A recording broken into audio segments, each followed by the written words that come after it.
حقيقة مؤكدة إن الحب هو اللي بيختارنا، محدش بيختار يحب. ده سيف، شاب يبلغ من العمر 25 سنة، ساكن في منطقة الأباجية جنب منطقة السيدة عائشة.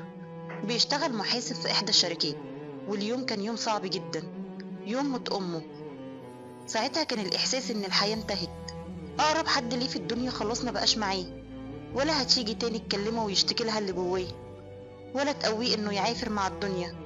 وهي بالكلمة الطيبة الجميلة كانت دايما تقويه عشان يبقى نمر وسط الغابة اللي احنا عايشين فيها. وماتت أم سيف يوم الدفنة. سيف كان حاسس إن الراجل اللي بيقفل المدفن كان بيقفل على قلبه وعلى كل المعاني الحلوة اللي عاشها مع أجمل وأعظم أم في الدنيا. واتقفل المدفن على أمه، وكانت كل دمعة في عينيه بتصرخ وتناديها. بعد الدفنة الناس كلها روحت، وفضل سيف لوحده جنب المدفن عشان يونسها وما تكونش لوحدها. عدى النهار ومن التعب والإرهاق محسش بنفسه، ونام جنب المدفن. ولما فتح عينيه كان الوقت اتأخر، والليل كان شكله صعب جوه المدافن.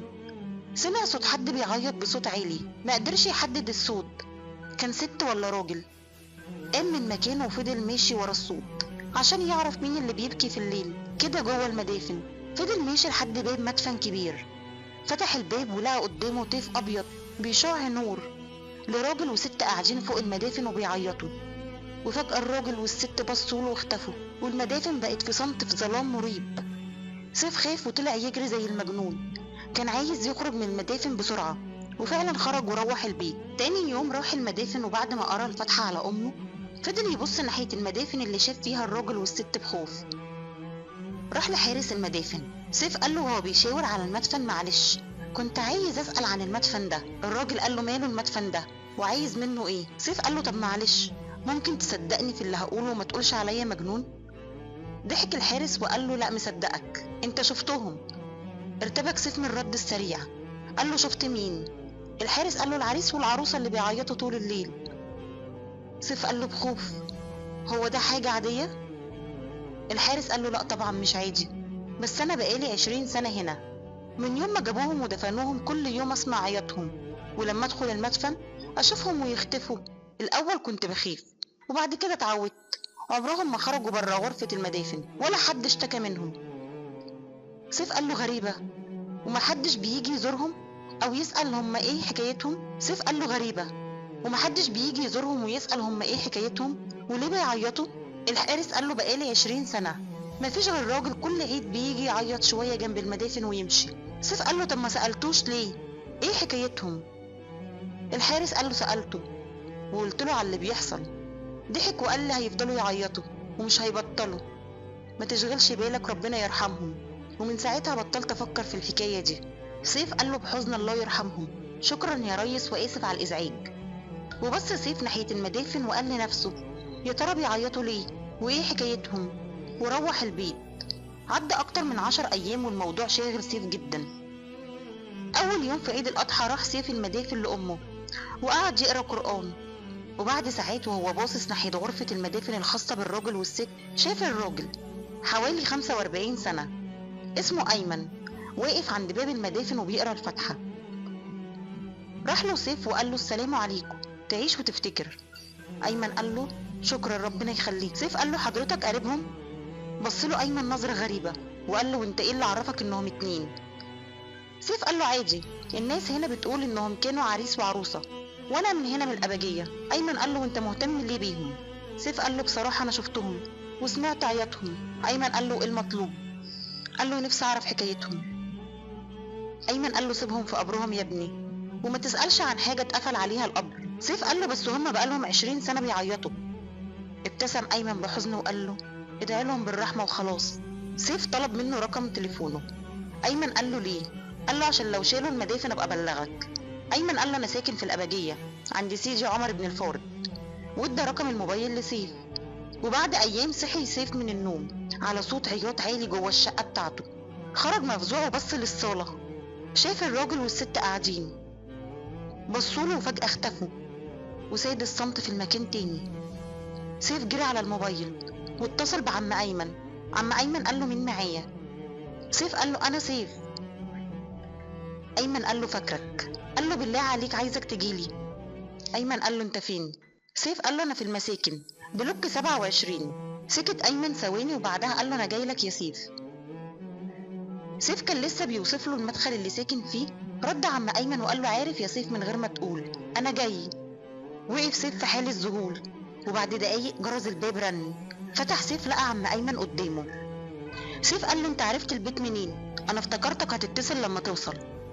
دخل ايمن والدموع بتنزل ببطء، ودخل اوضه سيف وهو بيعيط، وبعدها خرج وقعد في الصاله.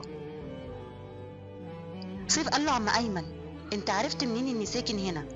وكمان ليه بتعيط ودخلت ليه الاوضه دي بالذات؟ عم ايمن قال له بصوت مكسور عشان هنا عشت اجمل ايام شبابي مع اجدع صاحب في الدنيا، ابراهيم صاحبي. سيف قال له بدهشه وخوف صاحبك؟ احنا اشترينا الشقه دي من 10 سنين من راجل كبير. عم ايمن قال له ايوه عم حسن ابو ابراهيم الله يرحمه ماما. سيف قال له بخوف ابراهيم ده العريس؟ عم ايمن قال له ايوه وهو بيعيط، هو ده العريس اللي كنت عايز تعرف حكايته. سيف قال له عشان كده جالي النهارده هو وهي وفضلوا يعيطوا هنا؟ قال له عم ايمن بدهشه جالك هنا؟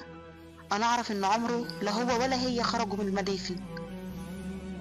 سيف قال له انا اتصلت بيك عشان كده، انا شفتهم هنا في البيت وكان صوت البكا عالي، وصحيت من النوم شفت نظرة عينيهم ليا مليانة دموع واختفوا، لكن هي كانت مكملة عياط ووشها في الارض. شفت نظرة عينيه ليا مليانة دموع واختفى، لكن هي كانت مكملة عياط ووشها في الارض. قال له عم ايمن وهو بيبكي جامد يبقى مش قادر يستحمل ومش قادر يرتاح.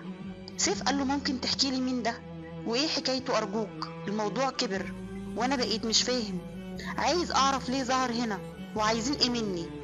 قعد عم ايمن وهو بيعيط وبدأ يحكي من البداية. قال له عم ايمن من 20 سنة كنت قاعد في الأوضة دي انا وابراهيم، وكنا في اخر سنة في الكلية وبنذاكر هنا. الأوضة كانت مليانة حياة، كان بيشغل مزيكا ويلعب بوكس، وكان شاطر جدا في الكلية، شاب طيب ودمه خفيف وبيصلي وبيعرف ربنا، وكل الناس كانت بتحبه. ولما كنت بات عنده أول حاجة يعملها الصبح يفتح الشباك وتظهر مروة. قصة حب إبراهيم ومروة كانت الناس كلها بتتكلم عنها. كنت مستغرب ازاي كانوا بيتكلموا بلغة الإشارة ويفهموا بعض عشان محدش يعرف هما بيقولوا ايه. لكن للأسف الحب ده كان مرفوض من أهلها، عشان إبراهيم في أول حياته كان نفسه يبقى مطرب، وأهل مروة كانوا صعايدة وشايفين الغنى والمزيكا لعب عيال. وفي يوم كنت مع إبراهيم وهو رايح يقابل مروة عند كليتها، فجأة علي صوتهم وسابها وجالي وقال لي يلا بينا. حاولت أهديه وبعد شوية عرفت إن أمها جايبة ابن خالتها وهيخطبها. وبعد أيام إبراهيم وهو راجع البيت سمع صوت فرح، طلع وفتح الشباك لقى الكوشة قدام أوضة نومه ومروة في فستان الفرح، بس كانت حزينة. الغضب سيطر عليه، نزل ومشي شوية في البلد. رجع لقى الفرح خلص، دخل نام وصحى على تليفون مروة الصبح بتقوله صباح الخير. إبراهيم قال لها بغضب مبروك، ليه ما عزمتنيش؟ أنا كنت هفرح لك. مروة قالت له افتح الشباك. إبراهيم قال لها لا مش طالع، مش عايز أشوفك. مروة قالت له عشان خاطري نفسي أشوفك. فتح الشباك وشافها وعينيها مليانة دموع وقرر ينزل ويقابلها. مروة قالت له كنت خايفة ما تجيش. إبراهيم قال لها انت فاكرة إني ما كنتش قادر أهد الفرح على دماغك؟ مروة قالت له عارفة، وكمان عارفة إنك خفت عليا.